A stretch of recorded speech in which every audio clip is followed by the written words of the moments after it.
네, 여러분 안녕하세요. 사주명리 왕초보 교실 시간입니다. 이번 시간에는 이제 오행에 대해서 살펴보도록 하겠습니다. 오행은 뭘까요?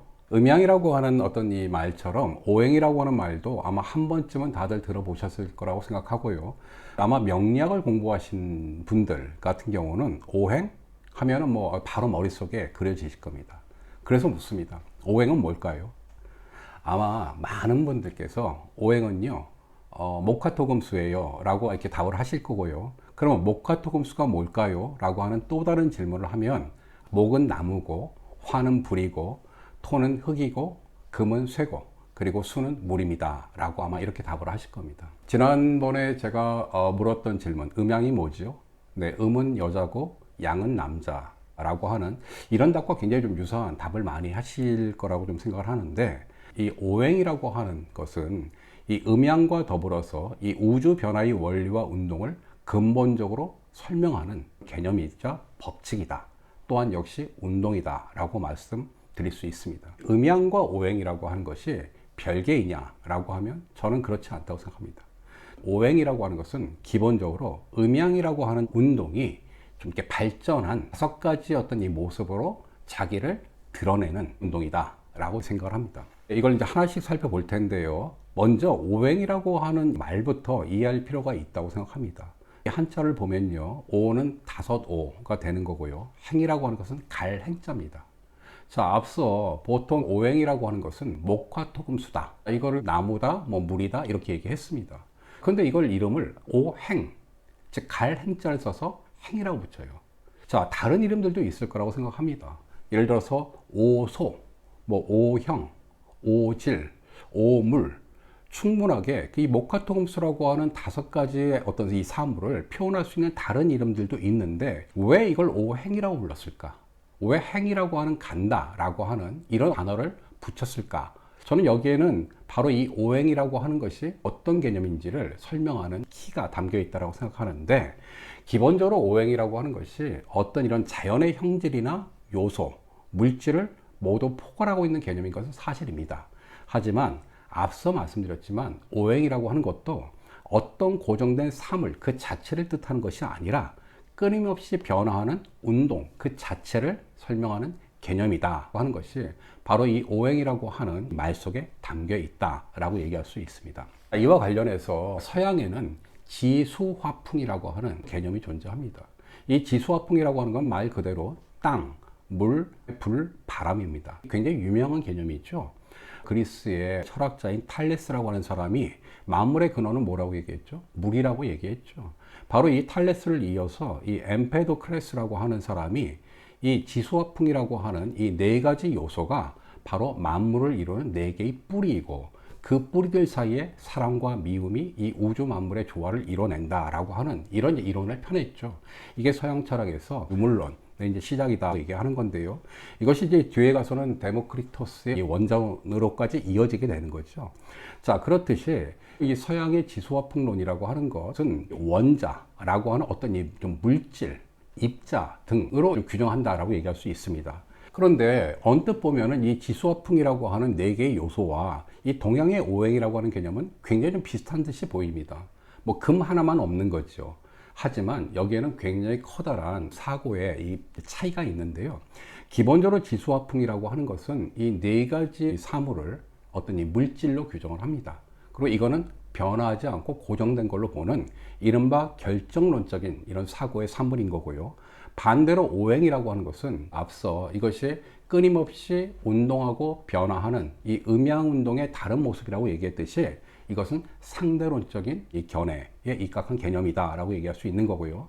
이로부터 지수화풍론이라고 하는 것은 이 좀 불변의 세계관을 반영하는 그런 이제 이 이론이고, 오행이라고 하는 것은 항상 모든 것은 변화한다라고 하는 가변의 세계관을 반영하는 그런 개념이다라고 이렇게 정리할 수 있습니다. 다음으로는 우리가 지난 시간에 살펴봤던 음양이라고 하는 것과 오행이라고 하는 것이 물론 이제 본질적으로는 같은 것이다라고 얘기했지만 실제로 음양론과 오행론이라고 하는 것은 출발이 좀 다릅니다. 지금은 다 이제 음양오행론이라고 이렇게 얘기를 하는데요.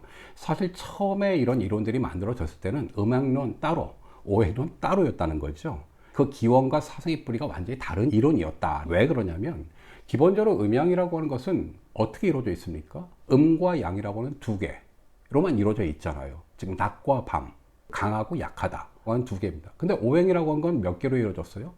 5개로 이루어졌습니다.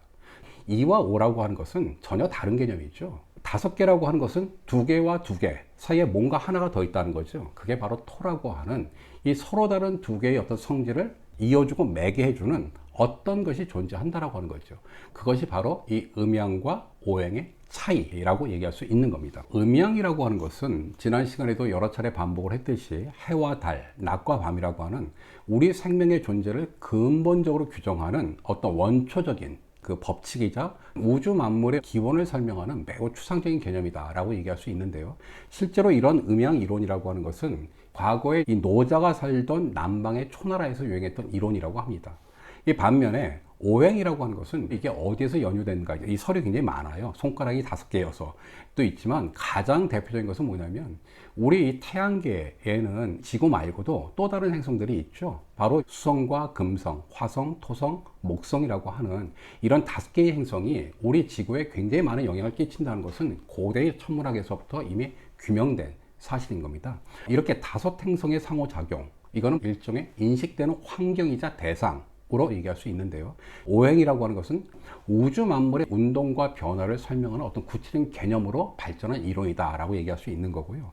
이거는 중국에서 취연이라고 하는 인물이 있는데 이 취연은 어디 살았냐면 저기 그 해안가의 제나라에서 살았던 사람입니다. 바로 그쪽에서 유행했던 이론이라고 합니다. 취연이라고 하는 인물, 자, 이분이 어떤 분이냐면 제가 명리학의 역사에서 설명해 드린 바 있는데 이분은 중국의 춘추 전국 시대의 인물입니다. 아마 지금의 산동성 부근의 이 제나라라고 하는 데서 이제 살던 분인데요. 이 명리학의 역사에서 굉장히 유명한 분이에요. 왜냐하면 그때까지 별개의 이론이었던 음양론과 오행론을 통일시켜서 이른바 음양오행설의 기초를 놓은 분이기 때문입니다. 이 기록은 사마천의 사기에 나옵니다. 이 맹자편에 이 취연이라고 하는 인물에 대해서 나오는데요. 그 사기의 맹자편은 맹자를 주인공으로 삼은 이 편임에도 불구하고 이 분량은 취연이 훨씬 더 많습니다. 춘추 전국 시대의 음양가에 속했던 분인데요. 이분이 바로 이 음양론과 오행론을 결합시켜서 동양의 유물론적 세계관이자 변증법적 방법론이라고 얘기할 수 있는 음양오행론의 기초를 놓았다라고 알려져 있습니다. 그 다음에 이 동양의 음양오행론이 이 발전하는데 결코 빼놓을 수 없는 인물이 있는데요. 그분이 누구냐면 동중서라고 하는 인물입니다. 이분 역시 설명해 드린 바 있는데요.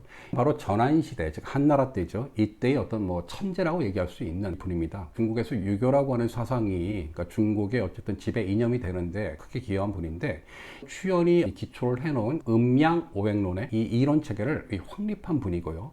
뿐만 아니라 이 음양오행론과 유교의 사상을 결합을 시켜서 전 사회적인 어떤 지도 이념으로 만들어낸 인물이다라고 얘기할 수 있는 거고요.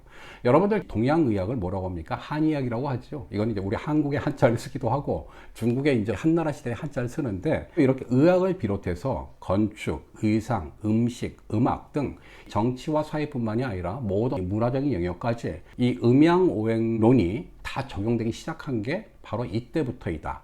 그리고 실제 이때부터 이 명리학도 좀 이론적으로, 그러니까 비약적인 성장을 하게 되었다라고 얘기할 수 있습니다.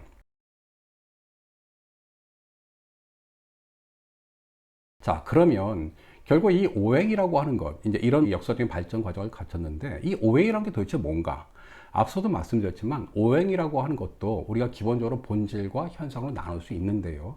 그 현상이라고 하는 것은 여러분들이 다 알고 계시는 바로 나무, 불, 흙, 쇠, 물이다 라고 얘기할 수 있습니다.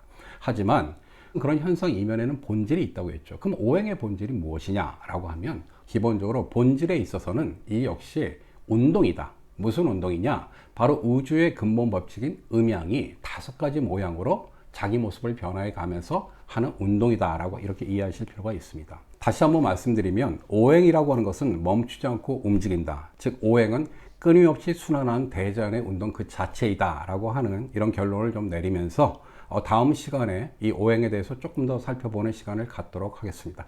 고맙습니다.